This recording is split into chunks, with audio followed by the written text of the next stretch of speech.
Hi, good evening. Welcome to today's section. We talk about the story of the book of the pen again. In order to avoid a misperception, shall we begin? So first of all, tell me what it is. This is a pen, right? We use for writing. And what will happen if we give it to a dog? It can chew it, right? Because think this is a chew toy. So this is a pen for a man to write and a chew toy for a dog to chew. So he's right. The answer is both are right. Why? Because they are all different entity, and different entity can have different point of view, and this is very normal. And that's the first lessons. And the first lesson of the pen is that we have to respect the point of view of others. We're gonna move to the second lessons. Imagine this time I put it in an empty room where there is no man, no dog, nothing at all. So what we call this at that time? We call this nothing, right? Because the entity before the man and the dog are not nearby. So the ancient intelligence say that this is the emptiness. The emptiness doesn't mean that this thing disappears in front of our eyes, but it wants to say that it has a limited potentiality in the way that it can receive countless point of view from the observer. We're gonna see the proof by following illustration. Remember this thing in an empty room, right? And what will happen if tomorrow I open the door and invite the man to come back, and to him this is a pen for writing, and instead of inviting him I invite the dog to come back, and to the dog this is a chew toy to chew. And if I invite both the man and the dog to come back at the same time, there will be two above point of view exist at the same time.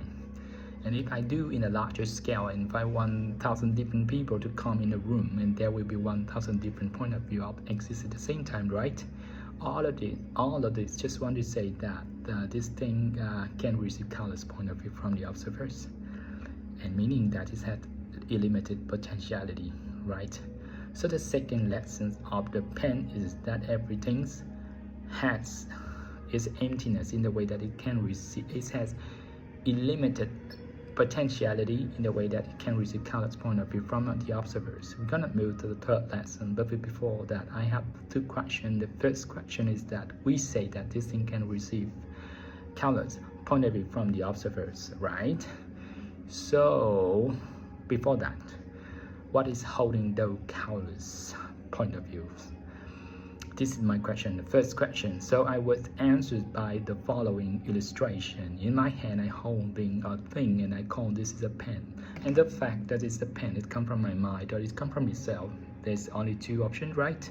So the answer is that the fact that it's the pen come from my mind. Why? Because if it's come from itself, the dog will see it as a pen and use for writing as well, not for chewing, right? So that's the first question, and the first answer is the second question. I say that I'm okay. The countless point of view come from the mind of the observer, who is me in this case, and my mind is limited enough to hold countless point of view, and I am persuaded. But can you tell me more exactly where are those countless point of view in my mind? For example, I doubt that this in the location, will and want of my mind. So therefore, I make a check. I close my eye and say that I want to change my point of view, to turn it from a pen, to change it from a pen to a diamond, to make it happen for me. And I give you time. 1, 2, 3. Open my eyes. And I see this, I'm checking, still writing with this. So this definitely is still a pen, not a diamond. So I did not succeed to change my point of views. I was disappointed. I wonder if I'm doing something wrong. The instant intelligence said that I'm doing all things is good so far. The only thing that I am in lack of is the seed in my mind. I wonder what is the seed in my mind.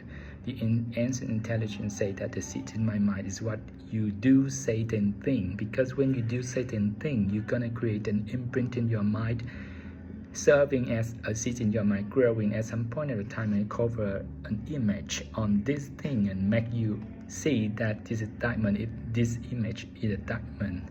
Right now, you cannot change it because you don't have that kind of seed. So the third lesson in brief want to say that everything comes from our mind, or more concretely come from what we do, say and think. And the fourth lesson is that in this life we want to have something, we have to start succeeding. Therefore, finally, the story of the pen is finished with 4 lessons. The first one, we have to respect the point of view of others. The second one is that everything has its emptiness in the way that it can receive it has had unlimited potentiality in the way that it can receive countless point of view from the observers. And the third lesson is that everything comes from our mind, or more concretely come from what we do, say and think. And the fourth lesson is that everything in this life we want to have something, we have to start succeeding and no other choice. The story appears to be very simple, but in fact it's very deep, and in order to understand it deeper and deeper day by day, please accept my gratitude seeing you tomorrow, repeating this story again until it reaches 3,000 times. So, bye bye. See you until I see you, and thank you.